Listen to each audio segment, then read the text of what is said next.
देखिए, ऐसा बहुत कम ही चीज़ होता है जहाँ पे सक्सेस रेशियो बहुत कम होता है, और इसको दूसरे तरीके से देखें तो हर चीज़ में ही सक्सेस रेशियो कम होता है।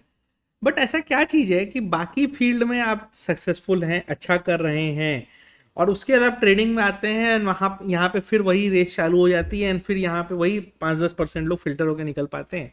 तो इसका मेन रीज़न क्या है? तो देखिए, जो भी फील्ड के आप हैं, मान लीजिए आप डॉक्टर हैं, इंजीनियर हैं, सीए हैं, जो भी फील्ड के हैं, या कोई बिजनेसमैन है, आप अपने फील्ड में अच्छा कर रहे हैं, तभी आपके पास पैसा है, तभी आप ट्रेडिंग की सोच रहे हैं।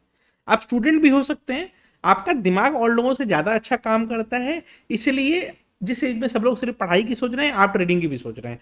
तो ये हो सकता है आप नॉर्मल लोगों से बेटर हैं अपने फील्ड में, इसीलिए आप अभी ट्रेडिंग की सोच रहे हैं। बट सब सोचने के बाद जब हम ट्रेडिंग में आते हैं तो फिर यहाँ पे हमारा एक्सपीरियंस खराब क्यों होने लगता है? इसका 2-3 मेन रीजंस है, मैं समझाने की कोशिश करूंगा, तो होपफुली लोगों को समझ में आएगा कि यहाँ पे चक्कर क्या है, जिसके कारण क्या है कि इतना सक्सेस रेशियो डिप हो गया है, एंड जिसके कारण फिर क्या है, और थोड़ा सा मुश्किल दिन पर दिन बढ़ते जा रहा है। देखिए, पहला चीज, जब इनिशियली ट्रेडिंग इंट्रोड्यूस हुआ था तो बहुत लोग ट्रेड नहीं करते थे, तब ब्रोकर्स के या उसके एम्प्लॉयज ट्रेड करते थे, या फिर आपके इंस्टीट्यूशंस वगैरह ट्रेड करते थे, और कुछ लोग जिनके पास हाई कैपिटल था वो लोग ट्रेड करते थे।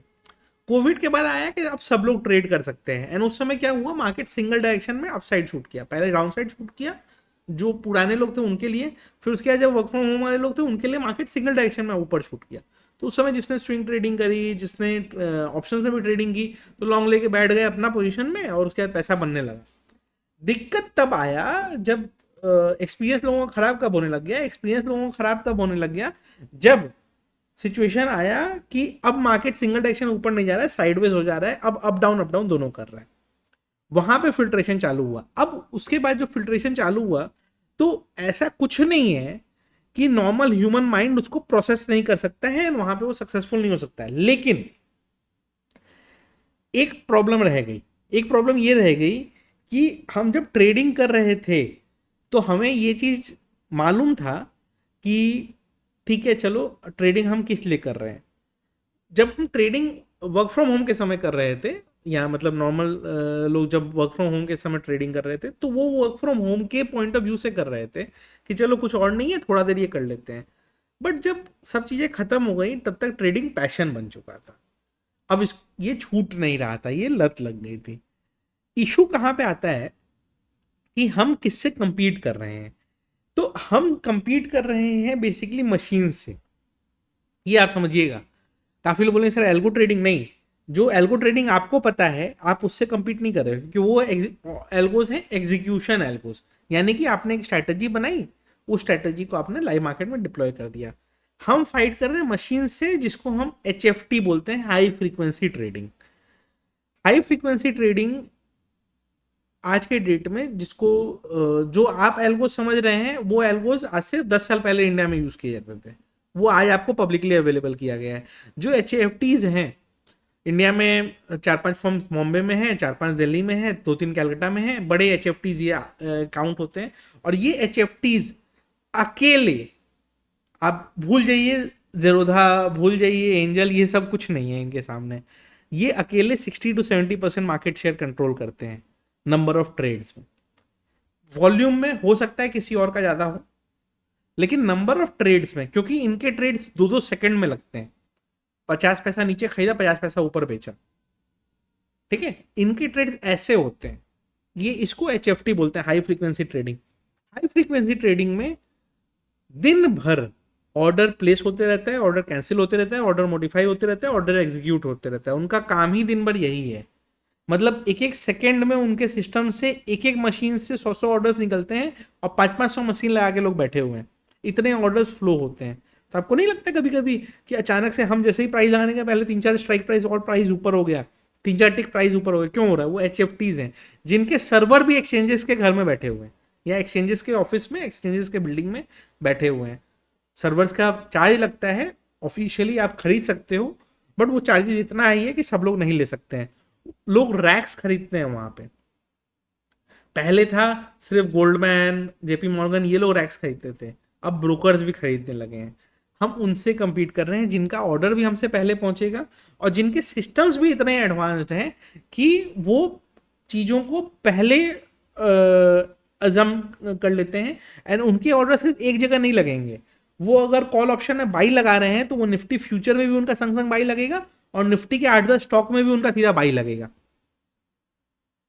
तो आप समझो कि उनके ट्रेडिंग ऐसे 3 बजे का कैंडल आपने देखा है कभी? अचानक से इतना बड़ा कैंडल कैसे बनता है? क्योंकि उतना बड़ा कैंडल बनाने के लिए तो सब चीज में बाइंग चाहिए। ये तो नॉर्मल ऑप्शन का प्राइस नहीं है कि आपने 2000 क्वांटिटी बाई कर ली तो ₹1 ऊपर आपके कारण ही स्लिपेज हो गया। ये वो नहीं है, राइट? वहां 100 पॉइंट के कैंडल्स बनते हैं। कैसे बनते हैं? एक संग बास्केट ऑर्डर्स प्लेस हुए, जिसमें कॉल में भी ऑप्शन बाइंग हुई, स्टॉक्स के भी कॉल में बाइंग हुई, स्टॉक्स के भी फ्यूचर में बाइंग हुई, स्टॉक्स के कैश सेगमेंट में बाइंग हुई, इंडेक्स के ईटीएफ में बाइंग हुई, निफ्टी के फ्यूचर में बाइंग हुई। एक संग सब कुछ एक संग एग्जीक्यूट हुआ, एंड उसके बाद देखिए मार्केट शूट कर गया। ये बेसिकली ये लोग करते हैं, ठीक है? तो इनसे हम अब कंपीट कर रहे हैं। अब प्रॉब्लम यही आती है कि अगर हमको इनसे कंपीट करना है तो स्पीड में तो हम नहीं कर सकते, बिकॉज ये कंप्यूटर्स हैं।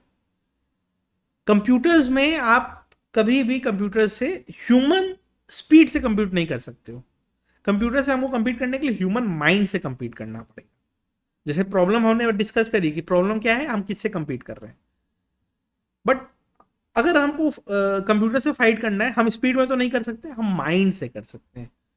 माइंड से करने के लिए प्रॉब्लम क्या होती है कि सिस्टम बेस्ड अप्रोच भी हमको थॉट प्रोसेस से लेना पड़ता है। अब प्रॉब्लम कहाँ पे आती है?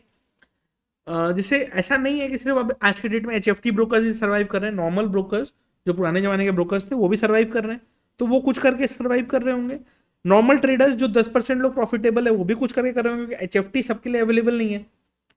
अगर HFT कोई कर रहा है तो वो क्लाइंट के हिसाब से कर ही नहीं रहा होगा, वो किसी ब्रोकर के एम्प्लॉय बन के या प्रोडक्ट्स वगैरह पे कर रहा होगा।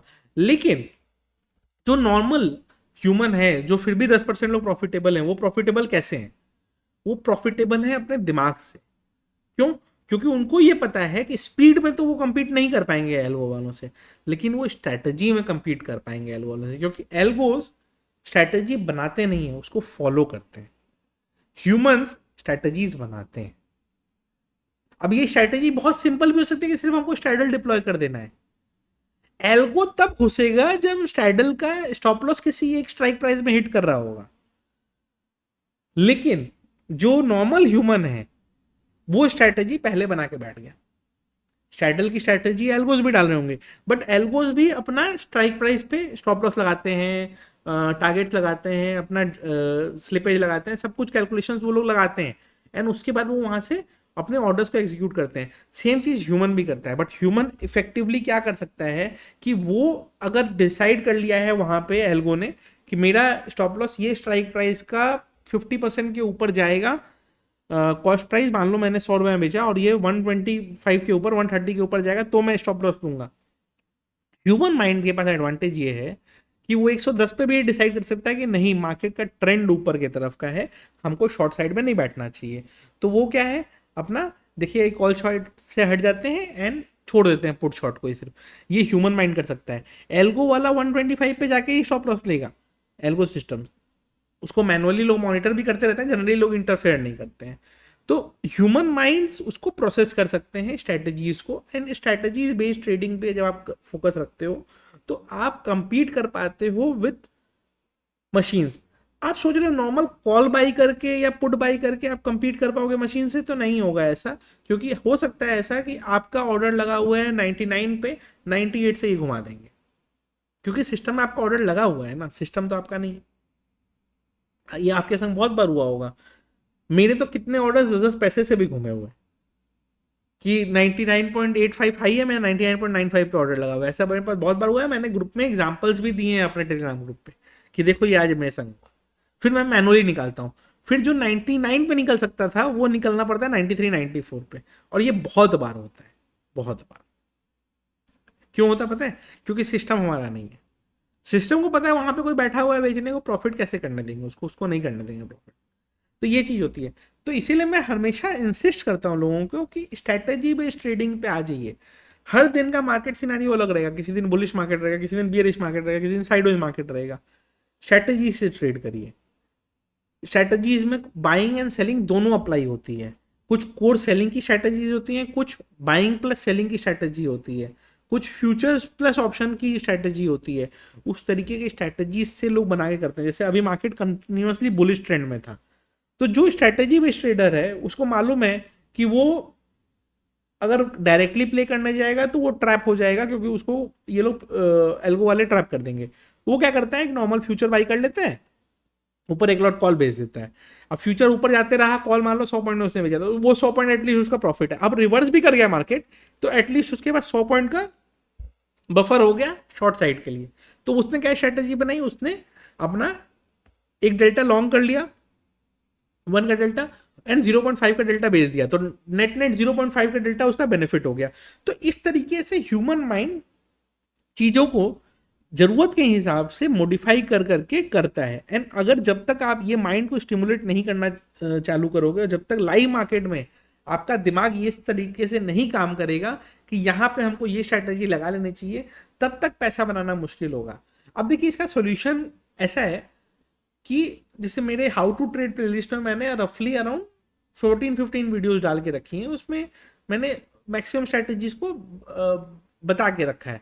आप उनको देखिए, उससे आपको बहुत हेल्प मिलेगा, बहुत नॉलेज मिलेगा आपको, एंड आप डिसाइड कर पाओगे कि क्या करना है। तो उस हिसाब से आप उसको प्लान करके कर सकते हो। तो ये स्ट्रेटेजी भी ट्रेडिंग में जैसे जैसे आप अपने आप को मूव करते जाओगे ना, आप धीरे धीरे आप भी प्रॉफिटेबल ट्रेडर की जर्नी हो। क्योंकि नॉर्मल डायरेक्टली डायरेक्शनल प्ले करके, बाई सेल करके, सेल में तो फिर भी हो जाएगा, मतलब पुट साइड में या शॉर्ट साइड में जिस दिन मार्केट टूट रहा है तो उस दिन क्या होता है, उस दिन मिल जाता है मौका। बट ऊपर जाने के साइड में थोड़ा मुश्किल होता है। काफ़ी लोग बोलेंगे सर आप बियरिश हो इसलिए आप ऐसा सोचते हो, ऐसा नहीं है। मतलब वो आपको भ्रम है आपका, ठीक है, वो आपका भ्रम है कि नहीं पैसे बनते हैं इसमें। वो आप लॉन्ग साइड में बनाना चाहते हो, आप लॉन्ग साइड में बनाओ, बट उसमें आपका सर्वाइवल आपको देखना पड़ेगा, आप कितने दिन सर्वाइव करते हो। तो सर्वाइव करना अगर है तो स्ट्रैटेजी भी ट्रेडिंग पे आ जाइए। काफ़ी सारी स्ट्रैटेजी लॉन्ग साइड की भी होती हैं, काफ़ी सारी स्ट्रैटेजी शॉर्ट साइड की भी होती हैं। डिपेंड करता है कि आप उसको कैसे प्ले करते हो, बट फोकस उस पर ले, क्योंकि मशीन से कम्पीट अगर करना है तो आप ब्रेन से कर सकते हो, स्पीड से नहीं। अगर इतना सिंपल सा चीज़ आप समझ जाओगे ना, तो उसके बाद कैसा होगा कि धीरे धीरे आप भी प्रॉफिटेबल ट्रेडर की जर्नी में आगे बढ़ने लगोगे। क्योंकि क्या है कि जो चीज़ आपका नहीं है उसको आप सिर्फ दिमाग से तोड़ सकते हो।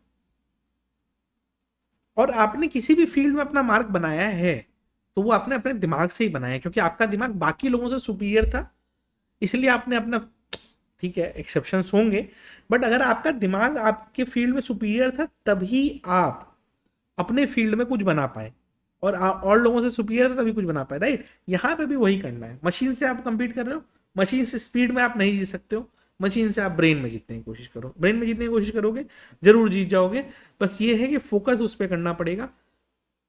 ऑप्शन ट्रेडिंग टिप्स वाली प्लेलिस्ट मेरी जरूर देखिएगा, उससे आपको बहुत फायदा होगा, ध्यान रखिएगा।